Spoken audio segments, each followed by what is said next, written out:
Hello प्यारे बच्चों, कैसे हैं आप सभी।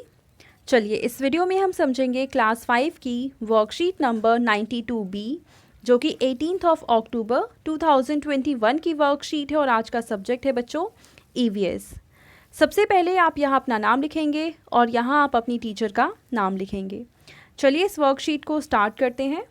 नमस्ते प्यारे बच्चों, हम आशा करते हैं कि आप सभी स्वस्थ होंगे और बहुत ही ज़्यादा सुरक्षित होंगे। प्यारे बच्चों, अक्सर बारिश के मौसम में जगह जगह पानी भर जाता है और कई इलाकों में तो बाढ़ की स्थिति तक उत्पन्न हो जाती है। बाढ़, जिसे हम इंग्लिश में फ्लड कहते हैं, एक प्राकृतिक आपदा है, यानी एक ऐसी प्रॉब्लम है जो प्राकृतिक तौर पे आती है। कई स्थानों पर नदी या समुद्र के पानी का स्तर बढ़ने के कारण, बांध टूटने आदि के कारण भी बाढ़ का सामना करना पड़ता है।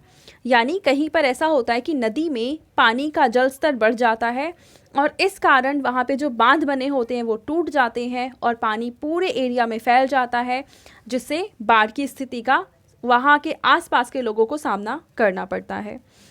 इस कार्यपत्रिका में हम बाढ़ यानी कि फ्लड और उसके आपदा प्रबंधन यानी डिज़ास्टर मैनेजमेंट के बारे में चर्चा करेंगे। यानी कि बाढ़ आता है तो उसको किस तरीके से मैनेज किया जाएगा जिससे कि ये हमें कम से कम नुकसान पहुंचा पाए। ठीक है, चलिए पहला प्रश्न है कि प्राकृतिक आपदा से संबंधित अनुच्छेद में दिए गए रिक्त स्थानों को संकेत बॉक्स की सहायता से पूरा कीजिए। यहाँ पे संकेत बॉक्स में कुछ शब्द दे रखे हैं, उनको इन सभी जो खाली स्थान दे रखे हैं इन सभी जगह पे आपको सही शब्दों का चुनाव करके भरना है। ठीक है, तो चलिए एक बार मैं इसको फिल करके फिर आपको दिखाती हूँ।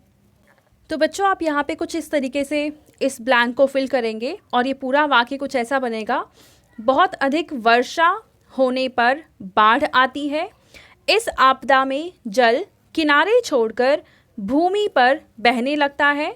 बहता हुआ जल मिट्टी को क्षति पहुँचाता हुआ ढलानों पर बहाकर ले जाता है, क्योंकि जब पानी बहता है तो अपने साथ साथ मिट्टी को भी ढलानों के सहारे नीचे ले जाता है।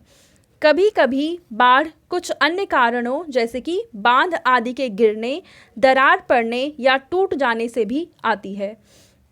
तो देखो, बांध एक ऐसा क्षेत्र होता है जहाँ पे बहुत सारा पानी इकट्ठा हुआ होता है। अगर बांध में दरार आती है, बांध टूट जाता है या बांध गिर जाता है तो वहाँ जितना भी पानी है वो आसपास के पूरे इलाके में फैल जाता है और फिर वहाँ पे बाढ़ आती है। ठीक है, बाढ़ के द्वारा मानव की क्षति, मानव जीवन की क्षति, संपत्ति की हानि, मानव जीवन एक साथ है। ठीक है, मानव जीवन की क्षति, संपत्ति की हानि और फसलों का विनाश व जल जनित, ये दोनों जो शब्द हैं एक ही ब्लैंक में आएंगे। ठीक है, जल जनित रोगों का संचरण होता है। ठीक है बच्चों, चलिए अगला देखते हैं। देखिए दूसरा प्रश्न है कि नीचे दी गई कविता को लयबद्ध तरीके से गाइए एवं दिए गए प्रश्नों के उत्तर अपनी कॉपी में लिखिए। आओ कर लें थोड़ा इस बात पर भी मंथन, कैसे करें हम मिलकर आपदा प्रबंधन। आपदा प्रबंधन, हाँ आपदा प्रबंधन। यदि बाढ़ आ चुकी हो तो बिल्कुल ना घबराएं, सूझबूझ से काम लें, औरों का हौसला बढ़ाएं।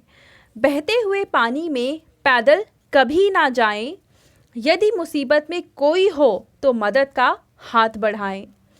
बहते पानी में यदि गाड़ी रुक जाए तो झटपट गाड़ी को छोड़ ऊंचे स्थान पर जाएं। गिरे हुए बिजली के तारों से खुद को बचाएं, अपना व औरों का भी हौसला बढ़ाएं। कोई आपदा आए तो थोड़ा दिमाग लगाएं, झट आपदा प्रबंधन हेल्पलाइन 108 पर फ़ोन लगाएं। तो इस कविता के माध्यम से हमें ये बता रखा है कि अगर हम जहाँ पे रहते हैं वहाँ बाढ़ आ जाती है और हम बाढ़ का सामना कर रहे हैं तो हमें अपने आप को कैसे उससे सुरक्षित रखना है, क्या क्या चीज़ें करनी है और क्या चीज़ें नहीं करनी है। ठीक है बच्चों, अब देखो इसके बाद पहला प्रश्न है कि आपदा प्रबंधन हेल्पलाइन नंबर बताइए। तो हेल्पलाइन नंबर कितना है? 108। ठीक है, आपदा प्रबंधन से बचने के लिए अगर हमें कोई नंबर यूज़ करना है जहाँ पे हम फ़ोन करके अलग अलग चीज़ों के बारे में जानकारी प्राप्त कर सकते हैं आपदा प्रबंधन से जुड़ी हुई, तो वो है 108। दूसरा प्रश्न है कि बाढ़ आने पर कौन कौन सी सावधानियां बरतनी चाहिए। किन्हीं 4 सावधानियों को अपनी कॉपी में लिखिए। चलिए इसको मैं बता देती हूँ आपको। तो बच्चों दूसरे प्रश्न के उत्तर में आप ये लिखेंगे, पहला 4, क्योंकि इन्होंने पूछा है 4 सावधानियां हमें बतानी है, तो पहली सावधानी हम लिखेंगे कि बहते हुए पानी में पैदल कभी ना जाएं, क्योंकि बहते हुए पानी में कुछ जानवर हो सकते हैं या ऐसा भी हो सकता है कि वहाँ पे कुछ तार गिर गया हो या ऐसा कोई भी चीज़ जिससे आपको नुकसान हो सकता है। ठीक है, तो ये है पहली सावधानी। दूसरी सावधानी है कि बहते पानी में यदि गाड़ी रुक जाए तो झटपट गाड़ी को छोड़ ऊंचे स्थान पर जाएं। यानी अगर आपकी गाड़ी फंस गई है बाढ़ में तो उस गाड़ी को छोड़कर गाड़ी से बाहर निकलेंगे आप और किसी ऊंची जगह पर जाके अपने आप को सुरक्षित करेंगे।